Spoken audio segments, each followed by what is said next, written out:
Saudi അറേബ്യയിലെ Prince സുൽത്താൻ എയർബേസിന് നേരെയും ഇപ്പോൾ ആക്രമണം ഉണ്ടായിരിക്കുന്നു. ഇന്ന് നടക്കുന്ന രണ്ടാമത്തെ ആക്രമണമാണിത്. ഇന്ന് രാവിലെ പുലർച്ചെ റസ്റ്റന്നൂർ അരാംകോ എണ്ണ ശുദ്ധീകരണശാലയ്ക്ക് നേരെ 2 ഡ്രോണുകൾ ഉണ്ടായിരുന്നു. അത് സൗദി പ്രതിരോധ സേന തകർക്കുകയും ചെയ്തു. എന്നാൽ ഇപ്പോഴിതാ സൗദിയിലെ പ്രിൻസ് സുൽത്താൻ എയർബേസിന് നേരെയും ആക്രമണം ഉണ്ടായിരിക്കുകയാണ്. അമേരിക്കയുടെ സൈനിക താവളം ഇവിടെയാണ്, പ്രധാനപ്പെട്ട സൈനിക താവളം ഇവിടെയാണ്. സൗദിയുടെ ഉടമസ്ഥതയിലുള്ള താവളമാണെങ്കിലും അമേരിക്ക ഇതാണ് ഉപയോഗിക്കുന്നത്. 5 ഡ്രോണുകൾ പ്രിൻസ് സുൽത്താൻ എയർബേസിന് നേരെ വന്ന 5 ഡ്രോണുകൾ തകർത്തതായി സൗദി പ്രതിരോധ മന്ത്രാലയ വക്താവ് സ്ഥിരീകരിച്ചു. വ്യോമാതിർത്തി ലംഘിക്കാൻ ശ്രമിച്ച 5 ഡ്രോണുകളെയും ലക്ഷ്യസ്ഥാനത്ത് എത്തുന്നതിന് മുമ്പ് തന്നെ സൗദി പ്രതിരോധ സേന ആകാശത്ത് വെച്ച് തകർത്തു എന്ന് പ്രതിരോധ സേന വക്താവ് അറിയിച്ചു. രാജ്യത്തിന്റെ സുരക്ഷയ്ക്കും തന്ത്രപ്രധാന കേന്ദ്രങ്ങൾക്കും ഒക്കെ ഭീഷണിയാകുന്ന നീക്കങ്ങളെ ശക്തമായി പ്രതിരോധിക്കുമെന്നും മന്ത്രാലയ ഈ വക്താവ് വ്യക്തമാക്കി. സൗദിയിലെ അൽഖർജിലാണ് ഈ പ്രിൻസ് സുൽത്താൻ എയർബേസ് സ്ഥിതി ചെയ്യുന്നത്.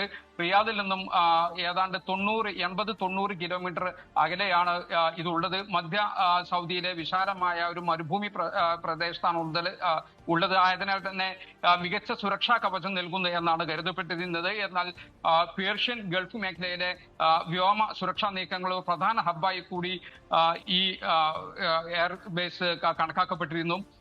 ഇവിടെ അത്യാധുനിക യുദ്ധവിമാനങ്ങളും അതോടൊപ്പം തന്നെ മിസൈൽ പ്രതിരോധ സംവിധാനങ്ങളും ഒക്കെ സജ്ജമാണ്. അമേരിക്കൻ സൗദി സേന സംയുക്തമായി ആണ് ഇത് നടത്തുന്നത്. അവരുടെ അമേരിക്ക സൗദി സഹകരണത്തിന് പ്രധാന ഒരു കേന്ദ്രം കൂടിയാണ് പ്രിൻസ് സുൽത്താൻ എയർബേസ്. ഇറാനുമായുള്ള ബന്ധം ഇതോടുകൂടി ഇറാൻ നേരത്തെ ഇന്ന് രാവിലെ നടന്നത് അമേരിക്കൻ സൈനിക താവളത്തിന് നേരെയല്ല, എണ്ണ ശുദ്ധീകരണശാലയ്ക്ക് നേരെയാണ് ആക്രമണം നടന്നത്. അതുകൊണ്ട് തന്നെ ഇറാനും സൗദി UAE ഉൾപ്പെടെയുള്ള രാജ്യങ്ങളും തമ്മിലുള്ള ബന്ധം വീണ്ടും വഷളായ ഒരു സാഹചര്യമാണുള്ളത്. നമുക്കറിയാം, നേരത്തെ നയതന്ത്ര ബന്ധം ഇല്ലാത്തൊരു സാഹചര്യം ഉണ്ടായിരുന്നു, ഒരു കാലം ഉണ്ടായിരുന്നു.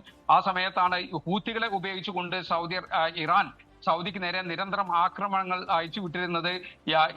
സൗദിയിലെ പല എണ്ണ ശുദ്ധീകരണശാലകൾക്ക് നേരെയും ഹൂത്തികൾ ഇറാന്റെ സഹായത്തോടെ ആക്രമണം നടത്തിയിരുന്നു. അതിനുശേഷം നയതന്ത്ര ബന്ധം പുനഃസ്ഥാപിക്കുകയും എംബസികളൊക്കെ ഇരു രാജ്യങ്ങളിലും തുറക്കുകയും ചെയ്തു. ഇതിനുശേഷം നല്ല രീതിയിൽ ഈ ഇരു രാജ്യങ്ങളെയും രാഷ്ട്ര നേതാക്കൾ പരസ്പരം സന്ദർശനം നടത്തുകയും സൗഹൃദ മുന്നോട്ട് പോവുകയും ചെയ്ത സാഹചര്യമൊക്കെ ഉണ്ടായിരുന്നു. പക്ഷേ ഇപ്പോൾ ഇത് വീണ്ടും പഴയ രീതിയിലേക്ക് വരുന്നു. ആ നയതന്ത്ര ബന്ധം വിച്ഛേദിച്ച കാലത്തുണ്ടായിരുന്ന ഒരു സംഘർഷാവസ്ഥയിലേക്ക് ഇറാനും സൗദിയും ഉൾപ്പെടെയുള്ള രാജ്യങ്ങൾ നീങ്ങുന്നു എന്നാണ് ഇപ്പോഴത്തെ സാഹചര്യത്തിൽ നിന്ന് മനസ്സിലാകുന്നത്.